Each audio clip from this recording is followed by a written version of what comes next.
நான் இந்த 5 பிள்ளைகளோட முகாமுக்குள்ள இருந்து சரியா கஷ்டப்பட்டேன். நான் சாப்பிடவே அவங்கள சாப்பாட்டை தான் சாப்பிடுறது, வருத்தம் துன்பம் சரியா வருத்தத்தில் அனுபவிச்சுனாங்க. கணவனை தொலைத்த சோகத்திலும் 5 பிள்ளைகளின் வாழ்வில் ஒளியேற்றும் நோக்குடன் போராடும் செல்வராணியின் குமுறலே அது. செல்வராணியின் குடும்பம் மன்னார் ஈச்சிலைவத்தை பெரியமடுவில் வசித்து வருகின்றது. நாட்டில் நிலவிய அசாதாரண சூழ்நிலையினால் சொந்த இடத்தை விட்டு இடம்பெயர்ந்து இழுப்பைக்குளம் நலன்புரி முகாம்களில் இருந்த வேளையில் இவரது கணவரான சின்னப்பர் பாக்கியநாதன் ராணுவத்தினரால் கைது செய்யப்பட்டார்.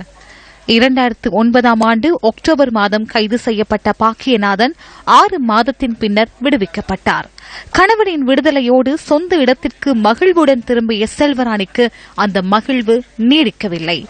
2010ஆம் ஆண்டு செப்டம்பர் மாதம் 5ஆம் திகதி விசாரணை என்ற பெயரில் மீண்டும் புலனாய்வு பிரிவினரால் கைது செய்யப்பட்டார் பாக்கியநாதன். கொண்டு போய் 3-4 மாசத்துக்கு பிறகுதான் எங்களுக்கு தெரியும் அவர் பூசாவில் இருக்கிறார்.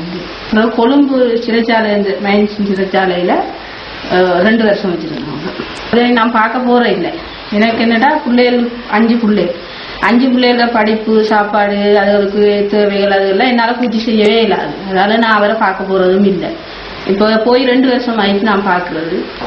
பிள்ளைகள எதிர்காலங்கள்தான் எங்களுக்கு இப்ப பெரிய சஞ்சலமா இருக்குது. அதுகள நிலைமைகள் எப்படி போகுது எப்படி வரப்போகுது தெரியாம இருக்கு. எங்களுக்கு அதான் கவலையா இருக்கு. பிள்ளைகளை வளர்த்து எடுக்கிறதான் பெரிய கவலையா இருக்கு. குடும்ப வறுமையை போக்க கூலி வேலையுடன் வீட்டு தோட்டத்தினையும் செய்து வருகின்றார் செல்வராணி. சிறைகளில் வாடும் பாக்கியநாதன் போன்ற தமிழ் கைதிகளின் விடுதலை வாக்குறுதிகளுக்கு மாத்திரம் மட்டுப்பட்டுள்ளமை கவலைக்குரியதே.